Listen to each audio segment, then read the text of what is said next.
Hello बच्चों। बेटा आज हम बात करते हैं एटॉमिक स्पेक्ट्रम की। किसकी बात करते हैं? Atomic spectrum. स्पेक्ट्रा क्या होता है? जैसे वाइट लाइट के हमें 7 कलर मिलते हैं विबग्योर, उसे ही उसका क्या बोलते हैं? स्पेक्ट्रम बोलते हैं। इसी तरह एटम का भी एक स्पेक्ट्रा होता है जिसको हम एटॉमिक स्पेक्ट्रम बोलते हैं। तो जो नील बोर साइंटिस्ट था उसने एक एक्सपेरिमेंट किया, और नील बोर ने एक्सपेरिमेंट में क्या किया, ये कोई भी हमारा ग्लास कंटेनर है, इस कंटेनर में उसने हाइड्रोजन गैस फिल की। ठीक है, this is any gas, not hydrogen gas, कोई भी गैस उसने इसमें फिल की। ठीक है, नीचे से उसको क्या किया, हीट किया, उसको हीट एनर्जी सप्लाई की। जब उसने हीट एनर्जी यहाँ से सप्लाई की तो उसने क्या देखा कि इस गैस से कुछ पर्टिकुलर रेज थी, यहाँ से क्या हो रही थी, निकल रही थी कुछ पर्टिकुलर रेज। गैस से कुछ रेज थी वो बाहर निकल रही थी, और ये हमारे जैसे फोटोग्राफिक प्लेट ले रखी है हमने, और हमें फोटोग्राफिक प्लेट पे वो रेज थी वो सारी यहाँ पे हमें शो हो रही थी।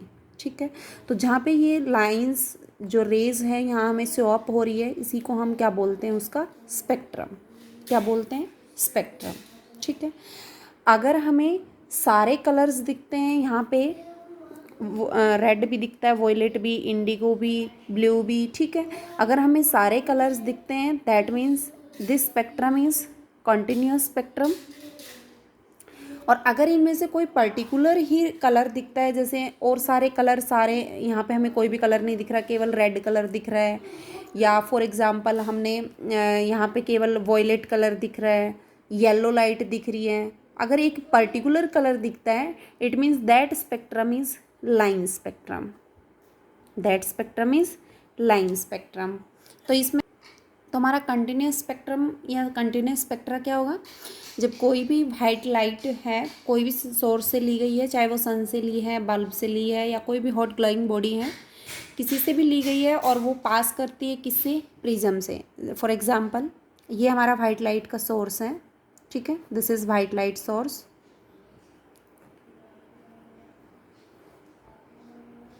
ठीक है, और इनकी बीम कहाँ से पास करती है? प्रिज्म में से पास करती है, that is prism.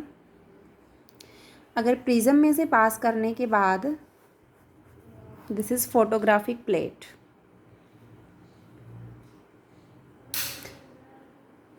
Photographic plate अगर ये स्प्लिट होती है 7 डिफरेंट कलर्स के अंदर, from violet to red, that is called rainbow. Rainbow की तरह अगर वॉयलेट से रेड तक 7 कलर्स में अगर हमें डिफरेंट डिफरेंट बैंड यहाँ पे दिखाई देते हैं, that means that spectrum is called continuous spectrum. That spectrum is called continuous VIBGYOR. ठीक है, अगर हम लाइन स्पेक्ट्रम की बात करें तो लाइन स्पेक्ट्रम में क्या होता है, जैसे अगर हम यहाँ पे फॉर एग्जांपल कोई ऐसा सोल्ट लेते हैं जो वोलेटाइल सोल्ट हो, जैसे NaCl लिया हमने, दैट इज़ NaCl। ठीक है, वोलेटाइल सॉल्ट को जब हम बंसन फ्लेम पे रखते हैं और यहाँ से इलेक्ट्रिक डिस्चार्ज पास करवाते हैं गैस को लो प्रेशर पे, तो यहाँ से जो लाइट एमिट होती है that light depend upon the nature of that substance. कि जो लाइट यहाँ से एमिट हो रही है वो इस सब्सटेंस के नेचर पे डिपेंड करता है। जैसे हमने NaCl यहाँ पे लिया है तो हमें फोटोग्राफिक प्लेट पे केवल और केवल 2 लाइंस दिखेंगी, और वो भी किस कलर की दिखेंगी? येलो कलर की। कैसे कलर की दिखेंगी? येलो कलर की। ठीक है, अगर हम यहाँ पे पोटेशियम क्लोराइड का सॉल्ट रखते हैं तो हमें केवल यहाँ पे किस कलर की जो लाइट है वो दिखेंगी? वॉयलेट कलर की। तो एक पर्टिकुलर कलर की ही लाइट अगर हमें शो अप हो रही है that is known as line spectrum. That is known as line spectrum. तो ये दोनों हमारे आते हैं एमिशन स्पेक्ट्रम में, इसी को हम क्या बोलते हैं? Emission spectrum. इसमें जो रेड कलर होता है, red colour has longest wavelength. Red colour की वेवलेंथ सबसे ज़्यादा होती है और फ्रीक्वेंसी इसकी सबसे कम होती है, लो फ्रीक्वेंसी। ठीक है, और जो वॉयलेट कलर होता है, वॉयलेट कलर की जो वेवलेंथ होती है that is shortest wavelength and high frequency. ये हमें ध्यान रखना है। कौन सी कलर की वेवलेंथ सबसे छोटी होती है? वॉयलेट की। और फ्रीक्वेंसी सबसे कम किसकी होती है? रेड कलर की। ठीक है, तो इसमें जो हमने ये स्पेक्ट्रा पढ़ा, लाइन स्पेक्ट्रम और कंटिन्यूस स्पेक्ट्रम, ये दोनों किस में कलेक्टिवली किस में आते हैं? एमिशन स्पेक्ट्रा में। किस में आते हैं? Emission spectrum. क्या होता है एमिशन स्पेक्ट्रम? कहाँ ऑब्टेन होता है? जब किसी भी वाइट लाइट सोर्स से रेडिएशंस को हम प्रिज्म से पास थ्रू करवाते हैं तो डायरेक्टली हम इसको एनालाइज कर सकते हैं स्पेक्ट्रोस्कोप से, और हमें वहाँ से सारी लाइंस मिलती है, बैंड मिलते हैं डिफरेंट डिफरेंट किस पे? फोटोग्राफिक प्लेट पे। That is known as emission spectrum. Emission spectrum दो तरह का हो सकता है, कॉन्टिन्यूस और डिसकॉन्टिन्यूस। डिसकॉन्टिन्यूस को हम क्या बोल सकते हैं? Line spectrum. ठीक है, अगर इसी एमिशन स्पेक्ट्रम हम हाइड्रोजन की बात करें, एमिशन स्पेक्ट्रम ऑफ हाइड्रोजन, तो हाइड्रोजन की जब हम एमिशन स्पेक्ट्रम की बात करते हैं तो इसमें केवल हमें क्या करना पड़ेगा? जो गैस हमने फिल कर रखी है वो क्या लेनी है हमें? Hydrogen gas. हाइड्रोजन गैस को लो प्रेशर में उस डिस्चार्ज ट्यूब में रखना है। ठीक है, और वहाँ से लाइट जब एमिट होती है तो हम किससे एग्जामिन करते हैं? स्पेक्ट्रोस्कोप से। और जो हमें स्पेक्ट्रम मिलता है उसी स्पेक्ट्रम को हम क्या बोलते हैं? Emission spectrum of hydrogen. बस गैस हमें वहाँ पे कौन सी लेनी है? हाइड्रोजन। ठीक है बेटा, जब हाइड्रोजन का हम स्पेक्ट्रम लेते हैं तो हम वहाँ पे देखते हैं it consist large number of lines and in different different series. अलग अलग सीरीज़ में एक लार्ज नंबर में हमें डिफरेंट डिफरेंट लाइंस मिलती हैं। किसके स्पेक्ट्रम में? हाइड्रोजन के स्पेक्ट्रम में। और उन सीरीज़ को हमने साइंटिस्ट के नेम पे बाद में अलग अलग उनका नाम रखा गया। ठीक है, वो सीरीज़ कौन कौन सी है वो देख लीजिएगा। First series is Lyman series. Lyman series, यहाँ पे मैंने सीरीज़ लिख दिया। ठीक है, किसने डिस्कवर की? डिस्कवर्ड बाय वही साइंटिस्ट है, लाइमन ने डिस्कवर की, इसलिए इस सीरीज़ का नाम लाइमन ही रख दिया गया। ठीक है, ये याद रखना है। रीजन कौन से रीजन में ये सीरीज़ मिलती है? तो जो हमारा अल्ट्रा वायलेट रीजन है, यूवी जो रीजन है, उस रीजन में क्या मिलती है? Lyman series. ठीक है, कितनी लाइंस होती है लाइमन सीरीज़ में? Number of lines 1। Lyman series में कितनी लाइंस होती हैं? 1। ठीक है, और N2 से N1, इट मीन्स N2 की वैल्यू इसमें होती है 2, 3, 4, और N1 हमारा जो नंबर ऑफ लाइन्स है वही रहेगा। ठीक है, 2, 3, 4 से किस में जाएंगी? 1 में। ये स्पेक्ट्रम पूरा हम बना के दिखाएंगे। फिलहाल के लिए इतना ही पढ़ो। N2 हमारा 2, 3, 4, N1 is 1। Second series is Balmer series, scientist Balmer. ठीक है, और इसका जो रीज़न है कहाँ पे ये मिली? That is visible region. कौन सा रीज़न है? Visible region. Number of lines इसमें 2 बनी। N2 की वैल्यू कितनी हो जाएगी? 3, 4, 5, और N1 की वैल्यू 2। ठीक है, थर्ड इज़ पास्चन, साइंटिस्ट यही है। रीज़न इसका है इंफ्रारेड। रीज़न कौन सा है? Infrared. Number of lines 3, N2 की वैल्यू 4, 5, 6, और N1 हमारा ये है 3। ठीक है, फिफ्थ सीरीज़ थी ब्रैकेट। ब्रैकेट नाम जो इसका जिस साइंटिस्ट के नेम पड़ा उसी से इस सीरीज़ का नाम दे दिया गया। इसका रीज़न भी कैसा था? Infrared. Number of lines 4, N2 5, 6, 7, N1 4। ठीक है, P fund. P fund scientist का सेम नेम है, रीज़न भी हमारा इंफ्रारेड सेम है। Number of lines 5 and N2 is 6, 7, 8 to N1 5। ठीक है, एक सीरीज़ और है इसमें जिसको हम हम्फ्री सीरीज़ बोलते हैं। ये हमारे इतने ज़्यादा डिस्कशन में नहीं आएगी। हम्फ्री सीरीज़ इंफ्रारेड, इसका भी रीज़न है। Number of line 6, 7, 8, 9, N1 6। तो ये सीरीज़ हमें अच्छे से याद होनी चाहिए। Lyman, बामर, Paschen, bracket, P fund and Humphry. Lyman, बामर, Paschen, bracket, P fund, Humphry. N1 की वैल्यूज़ याद कर लो, N2 से नेक्स्ट हो जाएगा। N1 लाइमन के लिए 1, 2, 3, 4, 5, 6। ठीक है। N1 1 है तो N2 2 3 4 इस 3 4 5 4 5 6 5 6 7 6 7 8 7 8 9। तो ये हमारी सीरीज़ है।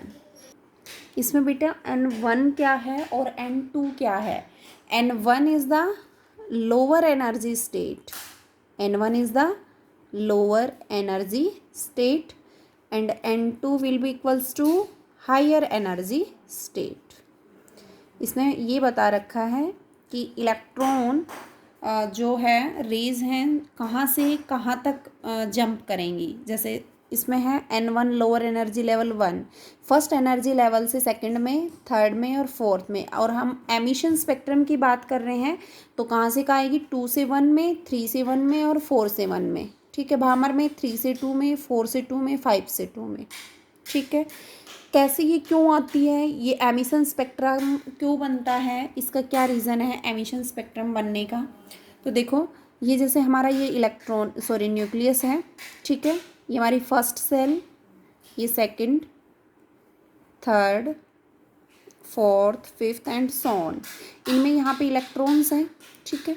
फॉर एग्जांपल हमारे पास ये इलेक्ट्रॉन है, हमने इस एटम को हीट किया। जब हमने इस एटम को हीट किया तो इलेक्ट्रॉन ने क्या किया, इस हीट एनर्जी को गेन कर लिया। और हमें पता है फर्स्ट एनर्जी लेवल जो होता है उसकी वैल्यू लो होती है, सेकंड की हाई, थर्ड की उससे हाई, फोर्थ की सबसे ज़्यादा और फिफ्थ की उससे भी ज़्यादा। मतलब एनर्जी लेवल हमारा अप करता जाता है from first energy level to last. ठीक है। जो लोअर एनर्जी लेवल होता है वो N1 जहाँ पे होता है एनर्जी लेवल फर्स्ट की वैल्यू सबसे लो होती है। तो इलेक्ट्रॉन एनर्जी को एब्जॉर्ब करेगा तो उसकी एनर्जी हाई होगी, और एनर्जी जब हाई होगी तो ये क्या करता है, जंप करेगा अपने एनर्जी लेवल से और हायर एनर्जी लेवल में ये जंप कर जाएगा। फॉर एग्जांपल ये थर्ड एनर्जी लेवल में आ चुका। ठीक है। और बेटा कोई भी इलेक्ट्रॉन होता है वो हमेशा और हमेशा अपने लोवेस्ट एनर्जी लेवल में रहना चाहेगा।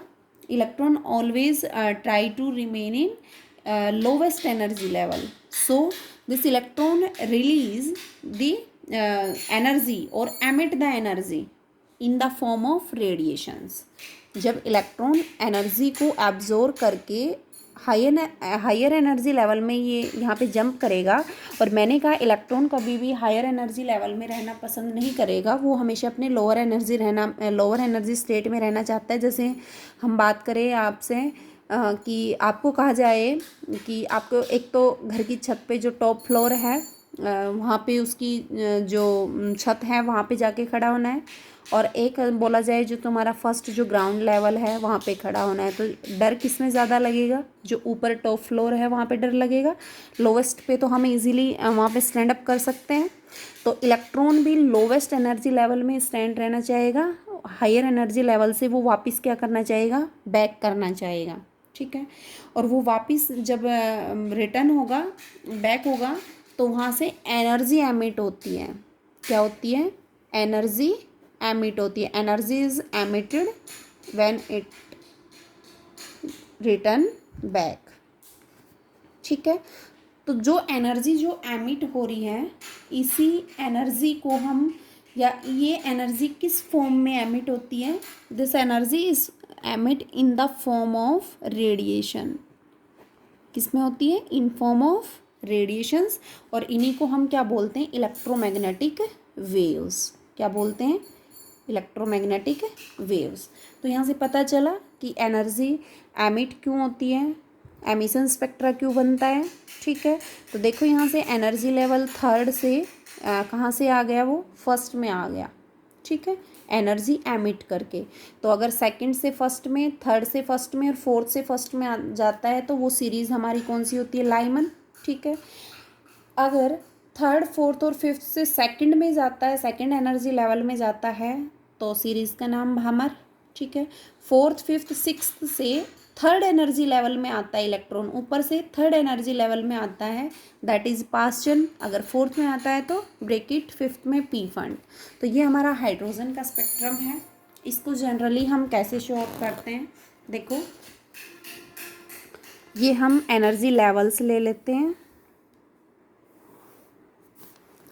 N = 1, n is equals to 2 3 4 5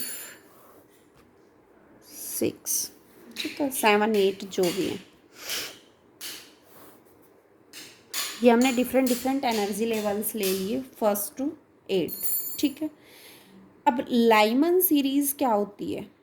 Lyman series में जो हमने n2 की वैल्यू पढ़ा वो क्या पढ़ा, सेकंड थर्ड फोर्थ जो भी हैं उनसे हमारा एनर्जी लेवल से इलेक्ट्रॉन क्या होता है, नीचे आता है। ज़रूरी नहीं है सेकंड थर्ड फोर्थ, ये हमने यहाँ पे पढ़ा है ना 2 3 4, ये आगे एंड सोन रहता है 2 3 4 5 6 7, हायर एनर्जी लेवल से बस किस में आना चाहिए, फर्स्ट एनर्जी लेवल में, ठीक है।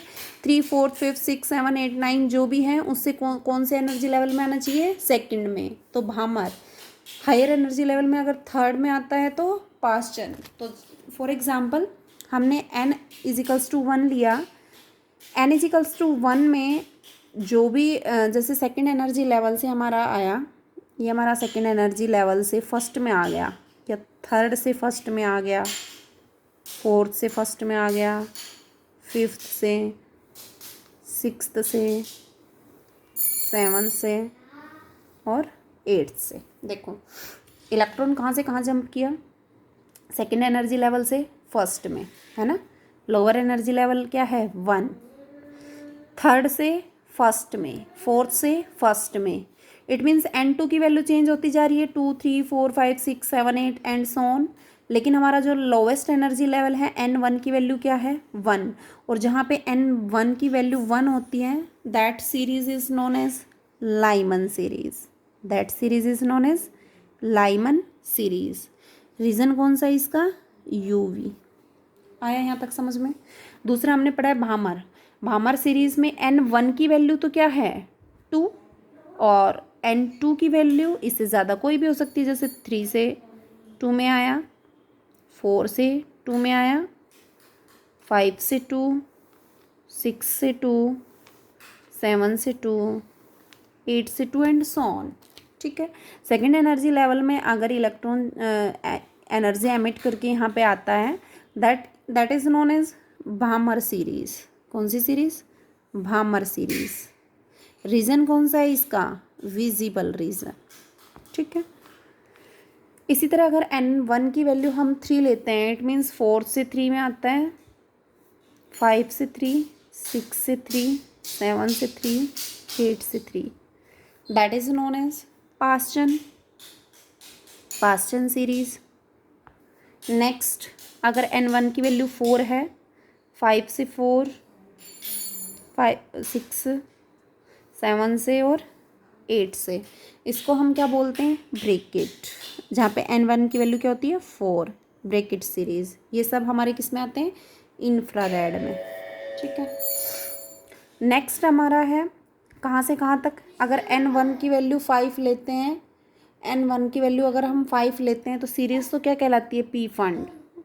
तो 6 से 5, 7 से 5, 8 से 5, ठीक है, that is P fund, P fund series.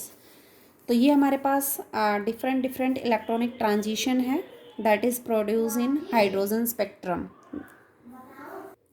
ये हमारे डिफरेंट डिफरेंट सीरीज़ हैं, Lyman, Paschen, बामर, bracket and P fund.